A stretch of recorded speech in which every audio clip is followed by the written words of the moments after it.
नमो सिद्धाय। जय पृथ्वीले यो प्रवचन 1929 मे 1 मा जर्मनीको बर्लिनमा दिएका थिए। मित्रोज जेलेल स्काफ्टको तत्त्वावधानमा उनको भाषणको आयोजना गरिएको थियो। उक्त सभाको सभापतित्व डाक्टर लुडविग स्टर्नले गरेका थिए। शान्ति र सद्भावना, जर्मनीको बर्लिनमा प्रथम प्रवचन। यस विशाल सभालाई सम्बोधन गर्न पाउँदा म गौरवान्वित भएको छु र मलाई यो अवसर दिनुभएकोमा मित्रो जेलेल स्काफ्टका अध्यक्ष डाक्टर लुडविग स्टर्न प्रति आभार व्यक्त गर्दछु। केही दिन अघि मैले जेनेभामा आफ्नो लक्ष्य र उद्देश्यबारे सकेसम्म प्रकाश पारेको थिएँ।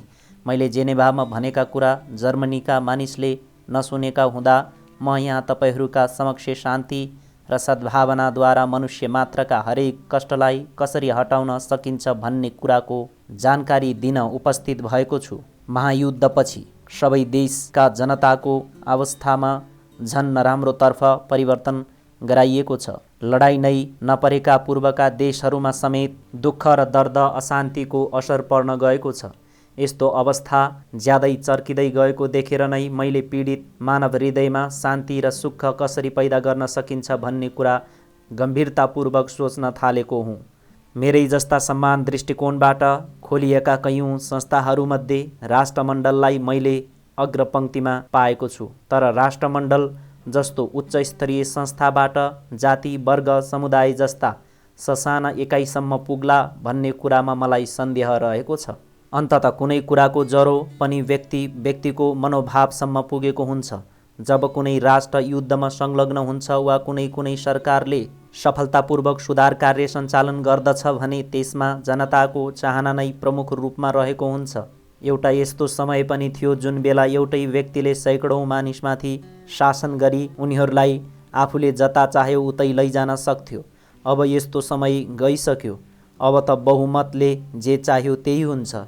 यो तथ्य राष्ट्रहरूलाई निशस्त्र गर्ने र युद्धविराम गर्ने कुरामा पनि लागू हुन्छ। जतिसुकै कानुन बनाए तापनि जबसम्म मानिसहरू शान्तिप्रिय हुँदैनन् तबसम्म शान्ति कायम हुन सक्दैन। हालै अफगानिस्तानमा भएको विद्रोहमा एक व्यक्तिले जनइच्छा विपरीत परिवर्तन ल्याउन खोज्दा कस्तो नतिजा भयो हामीले देखेकै कुरा हो। त्यसैले योजना जतिसुकै राम्रो भए तापनि त्यसमा पहिल्यै जनताको विचार बुझ्नु पर्दछ र उनीहरूको समर्थन प्राप्त गर्न सक्नु पर्दछ।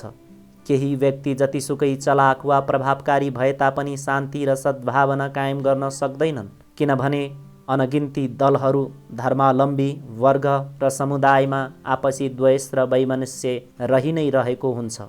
यसैले मानिसहरूमा आफ्नो जीवन संरक्षण, शान्ति, एकता, सद्भावना र सहयोग नै परम आवश्यक तत्त्व हुन् भन्ने कुरा बोध गराउन मैले भारतमा मानववादी क्लबका नामबाट मानववादी आन्दोलन चलाएको हुँ। यसको मूल उद्देश्य मानिसले आफ्नो जीवनमा सुख र शान्ति संरक्षण गर्न चाहने हो भने उसले शान्तिप्रिय हुनै पर्दछ र कानुनको पालना पनि गर्नुपर्दछ भन्नु हो। किनभने मित्रता र आपसी सद्भावनाको वातावरणमा नै मानिसले आफूलाई शान्तिपूर्ण तरिकाले बाँचेको सम्झन सक्दछ।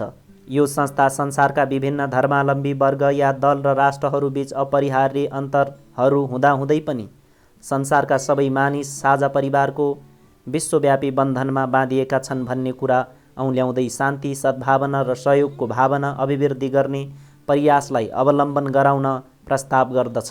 यो भावना विकसित भएपछि सम्पूर्ण मानिस बिस्तारै क्षुद्रता, शङ्का, ईर्षा र घृणा जस्ता कुरा छाड्दै जान्छन् र मानवका नाताले सबैसँग मिलजुल गरी मानव हित विपरीतका आवश्यक हात हतियार नष्ट गर्न राष्ट्रहरूलाई बाध्य गराई सुख र शान्तिपूर्वक बस्न सक्नेछन्। म आफ्नो विचारधाराको शक्ति बढाउन पश्चिममा आएको छु, किनभने महायुद्धपछि युरोप नै शान्ति, एकता र सहयोगको महत्त्व बुझ्न र मूल्याङ्कन गर्न सक्ने अवस्थामा रहेको छ भन्ने मलाई लागेको छ। अहिलेको स्थितिमा कुनै पनि देशलाई शान्ति स्थापनाका निमित्त सहनशीलताको अभ्यास गराउन खोज्नु अतिशयोक्ति होला जस्तो लाग्दैन। यसको मतलब कसैले बायाँ गालामा हिर्कायो भने दायाँ गाला पनि थाप्नु चाहिँ होइन। मेरो भनाइको तात्पर्य के हो भने लामो समयको अन्तरालमा मानिस निकै सभ्य र शिक्षित भएका छन् र हर साना विवाद वा उत्तेजनाको समाधानका लागि हिंसा र लडाइँभन्दा राम्रा उपायको ज्ञानबाट पनि आलोकित भएका छन्। शताब्दीदेखि प्रगति र सभ्यतालाई युद्धको क्षणिक आगोले कसरी नष्ट गर्यो भन्ने कुरा थाहा पाएर पनि मानिस आज पशुले झैँ लुछाचुँडी गरेर कुनै कुरा तय गर्न खोजिन्छ भने त्यो त शरम र आश्चर्यकै विषय हुन्छ। यहाँ प्रश्न उठ्न सक्छ के द्वन्द्व र लडाइँ नै जीवन र विकासप्रतिका मूलभूत तत्त्व होइनन् र के आफू र आफ्नो वरपरको वातावरणसँगको सङ्घर्षद्वारा नै मानिस पाशविक र जङ्गली अवस्थाबाट आजको यो सभ्य अवस्थामा आइपुगी प्रकृतिले घमण्डपूर्वक गोप्य रोखका भण्डारलाई खोस्रेर लिएको होइन र? त्यसकारण के हामी सङ्घर्ष र झगडाका सम्पूर्ण तत्त्वहरूलाई पन्छाएर शान्तिको निश्चल मरुभूमिमा बाँच्न सक्छौँ र? यस प्रकारका प्रश्न मेरा सुझावका प्रमुख बुँदाबाट धेरै पर छन्। युगौँदेखि मानवीय प्रगतिका निमित्त निर्देशन तत्त्वका रूपमा रहेको स्वसंरक्षणको आग्रहको अस्तित्वका लागि गरिने सङ्घर्षको उन्मूलन हुनुपर्छ भन्ने मेरो प्रस्ताव छँदै छैन। मैले उन्मूलन गर्न चाहेको त सम्पूर्ण झगडाको मूल कारक तत्त्वका रूपमा रहेको विवेकहीन अनियन्त्रित पाशविक प्रवृत्ति हो। यस कुराको राम्ररी जाँच र उपचार हुनुपर्छ अनि पाशविक प्रवृत्तिलाई ठिक दिशातर्फ मोड्नु पर्दछ। हामीले पाशविक प्रवृत्तिलाई नियन्त्रित नगरी छोडिदिने हो भने हामी सोझै पशुका तहमा झर्नेछौँ, किनभने मानिसमा सोच विचार र तर्क गर्ने शक्ति भएकाले उसले केही गरिहाल्नुभन्दा अगावै सोच्न सक्दछ, तर पशु यस्तो गर्न सक्दैन। यसैले मानववादी क्लब के चाहन्छ भने मानिस आफूलाई पशुभन्दा उच्च स्तरको प्राणी सम्झन्छ भने उसले आफूलाई अविवेक र आक्रमणद्वारा पशुको तहमा पुर्याउनु हुँदैन। मानिसले पाशविक शक्ति भन्दा धेरै उत्तम उपायद्वारा विवादको अन्त्य गर्ने तरिका पत्ता लगाउनु पर्दछ। जसको लाठी उसैको भैँसी भन्ने उक्ति मानिसको नभई पशुको हो। मानिसको जीवन सिद्धान्त एकता, सहयोग र शान्तिद्वारा अभिप्रेरित हुन्छ र यिनीहरूद्वारा नै मानिसले सुख सुविधा प्राप्त गर्न सक्दछ। मैले स्थापना गरेको मानववादी क्लब यस्तो संस्था हो जसले सबै राष्ट्रका मानिसलाई जाति, वर्ग, धर्म आदिको कुनै भेदभाव नराखी नगरी एकजुट भएर मानव मात्रको भलाइका निमित्त आफ्ना विचारहरू आदान प्रदान गर्ने साझा मिलन धरातल उपलब्ध गराउँदछ। तपाईहरूमध्ये कोही पनि अघि सरेर धर्म र राजनीति जस्ता विवादास्पद कुराहरू छाडी आपसमा विचार विमर्श गरी यस संस्थालाई सहयोग गर्नुहुन्छ भन्ने म ज्यादै खुसी हुनेछु। अस्ति अप्रिल 6 तारिक 1929 को वेस्टमिनिस्टर गजेटमा प्रकाशित जनरल रेनहार्टको त्यो अर्को युद्ध शीर्षकको लेख मैले बडो चाखसँग पढेँ। यद्यपि अर्को युद्ध भन्ने प्रसङ्ग नै मलाई मन पर्दैन तापनि ती जनरलको अन्तिम प्रश्न र उत्तरसँग म सहमत छु। उनका प्रश्न र उत्तर छ युद्धलाई कसरी रोक्ने। न्यायद्वारा यसमा म केवल एउटा कुरा प्रश्न उत्तरका रूपमा थप्न चाहन्छु, त्यो हो न्याय कसरी गर्ने।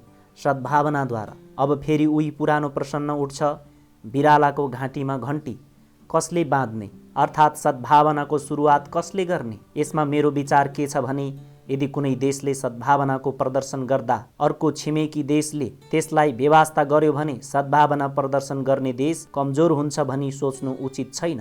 किनभने शान्तिपूर्ण दृष्टिकोण अपनाउँदा कुनै पनि देशले छिमेकीबाट हेपिनु पर्दैन। पुण्योपकार त घरबाटै सुरु हुन्छ भने झैँ शान्ति र सद्भावना पनि पहिले आफैले नै सुरु गर्नु पर्दछ।